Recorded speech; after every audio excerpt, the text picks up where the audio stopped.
Hey squaddies, and welcome to Thriving with the Sussexes. My name is Deanna, and I'm here to report on all things Sussex. Don't forget to like, comment, share, and subscribe. Now let's get on with it. Hey squaddies, good morning, good afternoon, and good evening whenever you're listening. Hello. Be sure to check out memberships. You can join if you're interested. And just like with all my information, I'll put it in the description box. Thanks. Pardon my voice.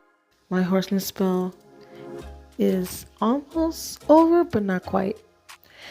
I still blame King Tampon and Horsemilla for allegedly putting a lizard hex on me. I hope it's fully gone by the next podcast. Now, a huge thank you to both Gail Tapscott and Leona Brown for the super thanks. It's my first two, and I appreciate you watching and enjoying the show Commentary podcast. I truly enjoy making Sussex-friendly content, whether it's me talking or showcasing the love and passion from Harry and Meghan in the music videos. It's also fun making fun of Tampon and his welfare royal family. And I'm so grateful that all you fellow squaddies are enjoying the content as well. Now, onto the podcast. And I will give a very brief recap of the last two episodes of Archetypes. The first is on the good wife, bad wife, good mom, bad mom, with Sophie Greco Trudeau, Pamela Jupiter, and Sam J. It was a really good podcast with moms sharing their feelings of guilt and insecurities on trying to be a good mom based on unrealistic expectations from society's standards. Same with being a good wife. The 1950s housewife is like the ideal wife and mother. She literally knows the solution to everything regarding the kids and husband. The idea of a mother and a wife grew to be more toxic because now that more women are working outside the home, even being the breadwinners, they have all this extra responsibility at home and at work. Why are you trying to remain put together and without any form of error? It's like we as women have to put on this persona of being untouchable, perfect, when it isn't a case. So I absolutely agree with Dr. Shafali when she advised to not go for perfection. Take the authenticity route. Because no human is perfect, so why do the impossible? You only bring yourself out. Same with being that perfect spouse. It's impossible. And I'm sure that partner or spouse or however you call them would rather you be yourself. Because who wants to be married to a cold robot? Your husband and partner will love you for you. So don't be too hard on yourself. I tell this to myself every day. Then we fast forward to the podcast and oh my gosh, isn't Megan's mom absolutely adorable? I love her. Moms are the best. And going on the topic of healthcare or childcare, with Megan brought up in this podcast, I honestly believe that if people vote based on their best interests, the United States wouldn't be wondering why our healthcare or childcare systems are trash. We most likely wouldn't even have selfish, extremely wealthy old men running the Congress or trying to control women's bodies. And don't let me get started on half of them trying to block student loan forgiveness, especially after they got their PP loans forgiven. Hypocrisy much? Overall, the episode was phenomenal. And now, on to the next episode. To Be or Not to Be, with Melody Hobson and Victoria Jackson. Like Megan, I grew up watching a lot of TV. I mean, I had fun with my friends outside and spent a lot of time with them. But I always yearned to stay in the house, eat whatever yummy, delicious afternoon hearty sandwich my dad would make, and enjoy my cartoons. My friends would come back looking for me, and my mom would be like, Deanna, you're going back outside? I would shake my head no while watching TV. And then she says to them, she's not going back outside. Yes, I would ditch my friends for Disney or Nickelodeon. That's being friends with an introvert for you. And unlike Megan, I like Jeopardy, but I don't love it either. The theme song was great. And also that little 30-second part of the theme song at the end when they're doing their final questions or final answers. I like that too. So, the B word. After years of using it to down a woman, more and more women are taking over the word and turning it into a positive. It's how, I don't know. I mean, I'm not a fan of the B word, but I understand. Okay, I understand people turning a negative into a positive because it's like the N word. I know some people can be like, Like the origins of the N words, originally it was a color, but of course, ignorant, hateful people, try to make it seem like this disgusting, lower than low word, and to make people feel oppressed, make them feel lower than, to make them feel bad, to make them feel like they're less than nothing. And of course, there's some people who took that word and turned it into a positive for themselves. I wouldn't use that word, but hey, it is what it is. Everyone's different, What may sound great for you doesn't sound great for me, and vice versa. I mean, I know women from friends, family, coworkers who call each other that word. Heck, the 90s rapper Trina is labeled the baddest bee. And she is. Have you seen her? She's in this very masculine industry. I'll even go there and say toxic. The hip-hop industry. I would love to discuss more on this topic, but I have to stop myself because I would be going off topic like I've pretty much been doing for most of this podcast. So, yeah, the B word has many meanings, for many reasons, and like I said, it is what it is. I enjoyed Megan's conversation with Melody Hobson.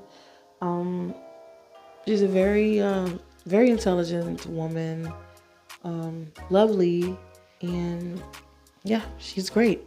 She overcame many obstacles. Her biggest obstacle was pretty much financial wise, but she learned to work with it, and it worked for her.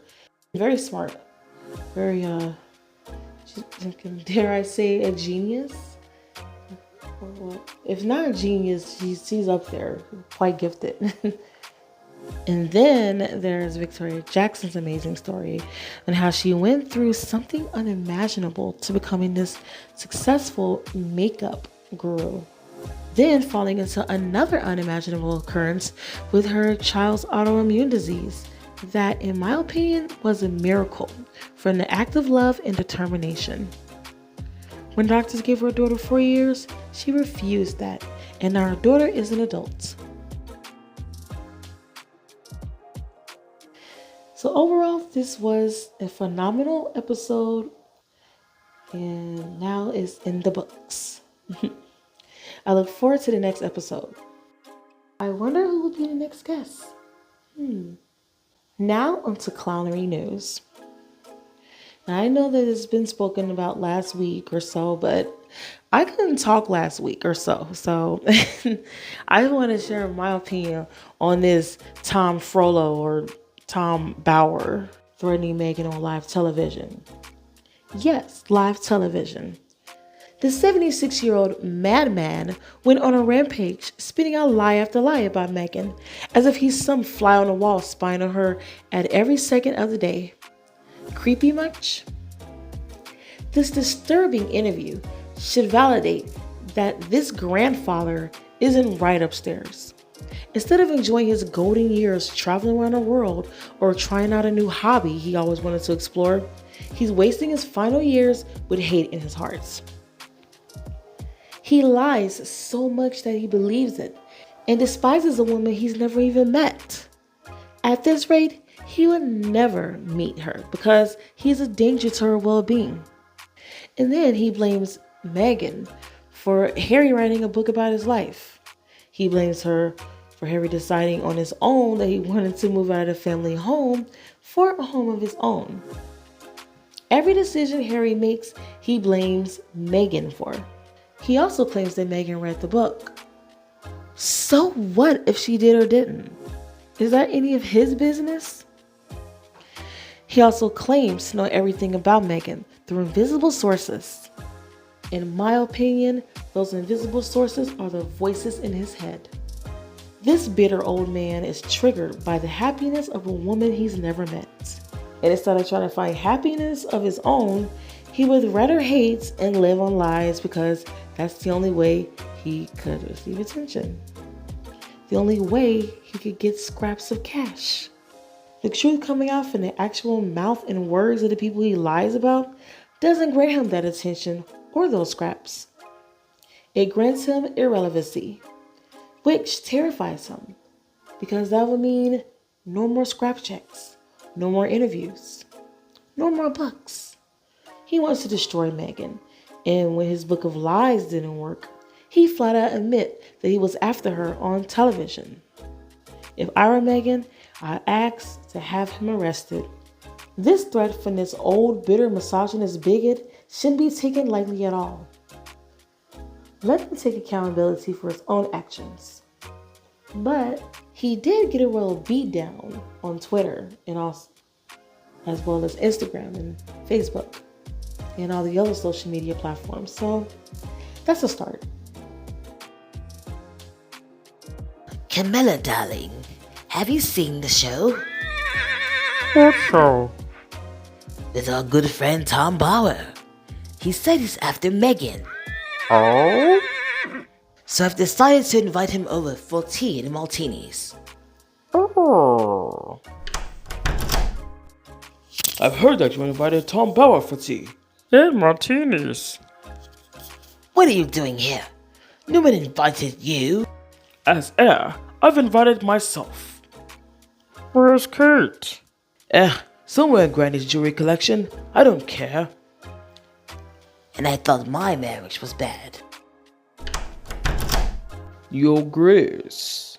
You're magnificent. Wow. Your Majesty. Rubbish.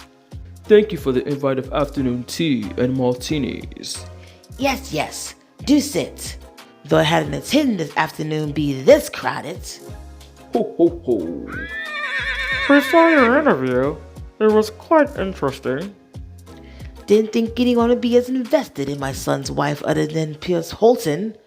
Morgan. Now, this book about Megan. Even though we've conducted many thorough background checks, we could not find anything that would tarnish our family. I have my sources. Who are these sources? I know everything about Megan. From what time she wakes up every morning to when she begins her yoga sessions. What's her favorite yoga position, if you don't mind sharing? Well, Kate wanted to know. Yeah, right. My sources also know what she cooks for Harry every morning. I'm sure that's that food of the soul. It's soul food, Kaminer, darling. And I had no idea that Megan was even black. Seems like Mummy gave Harry everything he wanted. Tampon. If I had it my way, Sheila Ferguson would have been mine. Charles! So my mother and Harry aren't the only ones who like things in color.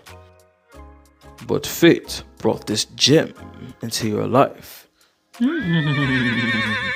Quite beautiful smile.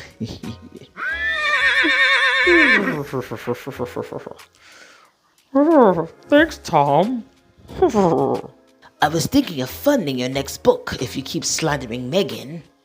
Despite the backlash, A little backlash doesn't hurt. Megs is used to it. I know what shampoo she wears, and I know for a fact how her hair smells. Thank you, Tom. No, about the book. I was wondering, It's Megan's fault. I shall have someone contact GMB for your next appearances. For now, here's the amount we agreed upon. It's Megan's fault. You may leave. It's Megan's fault. She disrespected this family, and you're all sitting here not doing a damn thing about it. Nonsense. We have the media on payroll. I want her. What a madman. I shall have my revenge. Why don't you take a holiday instead, Tom? Perhaps we can rearrange more GMB appearances within early January. No, I want Megan. My God, Tom. Why can't you come after me? Kate? She's always hiding in my closet. What makes Megan the special? Is it her hair? I wear extensions. Is it her skin? I wear Botox. Is it her style? I copy as best as I can. I copy everything of her and nothing is working. I hate Megan. I want Harry back. I want Harry. Why does Megan keep winning? I can't copy that. I can never copy her winning. All of you, out of my office, at once. The Duke and Duchess of Sussex lead special nominations in Hello's Kindness 2022. Hello has marked the milestone of World Kindness Day on Sunday, the 13th of November, with our third annual list, which shines a light on some of the most inspirational people, including celebrities, royals, trailblazers, environmentalists, and athletes. The Duke and Duchess of Sussex are among those who are featured on the list as a result of their sincere and inspiring kindness. However, this year we have a new category. At the request of some of those who have been featured themselves, we've included a new section, Inspirations. These are people not always in the public eye, who have been put forward by some big names keen to share their own spotlight. Here's a taste of the entries in our new Inspirations category on Hello's Kind List 2022. The Duchess of Sussex. Celebrating other women is so important, and naturally, as a trailblazer in female empowerment, Megan has this on her mind ahead of World Kindness Day. Exclusively with Hello, Megan has celebrated Kate Stevens, CEO of SmartWorks, in her nomination. Exclusively with Hello, Megan has celebrated Kate Stevens, CEO of MarkWorks, in her nomination. Kate leads the charity's Kind mission to help give women the confidence they need to secure employment. The Duchess, who has been a patron of the charity since 2019, told Hello, "One form of kindness that is particularly meaningful is when women uplift and support other women." Under Kate's inspiring leadership, the SmartWorks team provides meaningful coaching, community, and work attire, equipping women in need with the resources and confidence to make a lasting change in their lives. Kate consistently leads by example, proving that when we invest in women, we invest in our collective future. It has been an incredible privilege to be patron of this extraordinary organization led by Kate and to witness this beautiful display of kindness in action. And we couldn't agree more. The Duke of Sussex. Prince Harry, who has been following in his late moments Princess Diana's kind footsteps with all of his charitable work and personal donations. But for this year's inspiration list, the Duke of Sussex told Hello about how he has found genuine kindness in British filmmaker Baroness Byrom Kindron, founder of Five Rights Foundation, a charity that advocates children's rights in the digital world. Working to ensure our children are safe in this new and overwhelming digital world that is now their norm is a mission Baroness Kindron has taken on with extraordinary passion.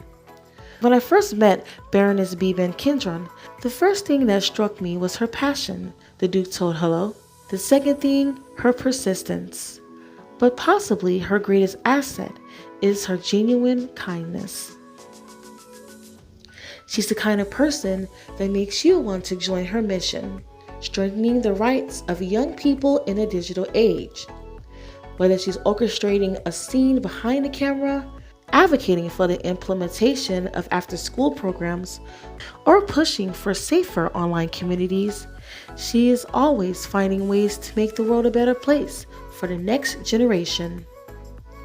As founder of Five Rights Foundation, Byrom is a pioneer who has spent years working across the globe to change technology laws and empower young people to create a healthier, safer, and better internet.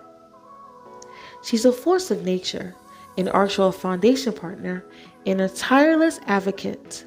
Most of all, she's a friend who couldn't be more deserving of this recognition. Thank you, Baroness, for all that you do for our children.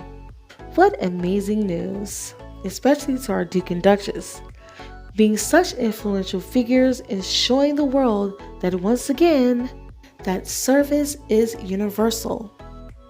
Princess Meghan and Prince Harry are honoring service personnel on Remembrance Day and Veterans Day. In a post on their Archwell Foundation website on Friday, the Duke and Duchess of Sussex shared a photo by Chris Ellerson, their wedding photographer. In a black and white snap, the couple faces military personnel, including one holding an American flag. On this Veterans Day and Remembrance Day, we honor service members across the world. These brave men and women, as well as their families, have made tremendous sacrifices and embody duty and service. We are proud to work with so many organizations that supports veterans and military families, including the Aventus Games Foundation, The Mission Continues, Team Rubicon, Scotty's Little Soldiers, and the Greatest Generations Foundation. Today and every day, thank you for your service. So happy Veterans Day to all who served, and I myself would like to thank all the vets for your service. Your honorable sacrifice to protect your fellow country and world is truly appreciated. You deserve all the praise, not just on Veterans Day and Remembrance Day, but all year round. And of course, I'm not going to end this podcast, which I originally was going to end it until I saw these amazing pictures from Prince Harry. He was at the Pearl Harbor USS Arizona Memorial in Honolulu, Hawaii. Special thanks to Debbie Bishop Conover and Cheryl Kaminer Byrom on Facebook for sharing these beautiful pictures of Prince Harry. And who knows, maybe they have something going on with this visit. Look at the beautiful blue sky and the beautiful Pacific Ocean. I know it must have been just so nice to be out there. And it's also a historical place as well. So I'm sure he learned even more than what he already know. It's just such an honor to be there. In the meantime, I'm going to fix myself a hot cup of cranberry tea with a shot of lemon juice and honey and rest my healing voice. And I hope that your days are all filled with blue skies, sunshines with positive vibes. I'd like to thank you for watching. Don't forget to like, comment, share, and subscribe, and hit that bell. Also, join the membership. I have the link in the description box. My name is Deanna, and you were watching Thriving with the Sussexes. Talk to you soon.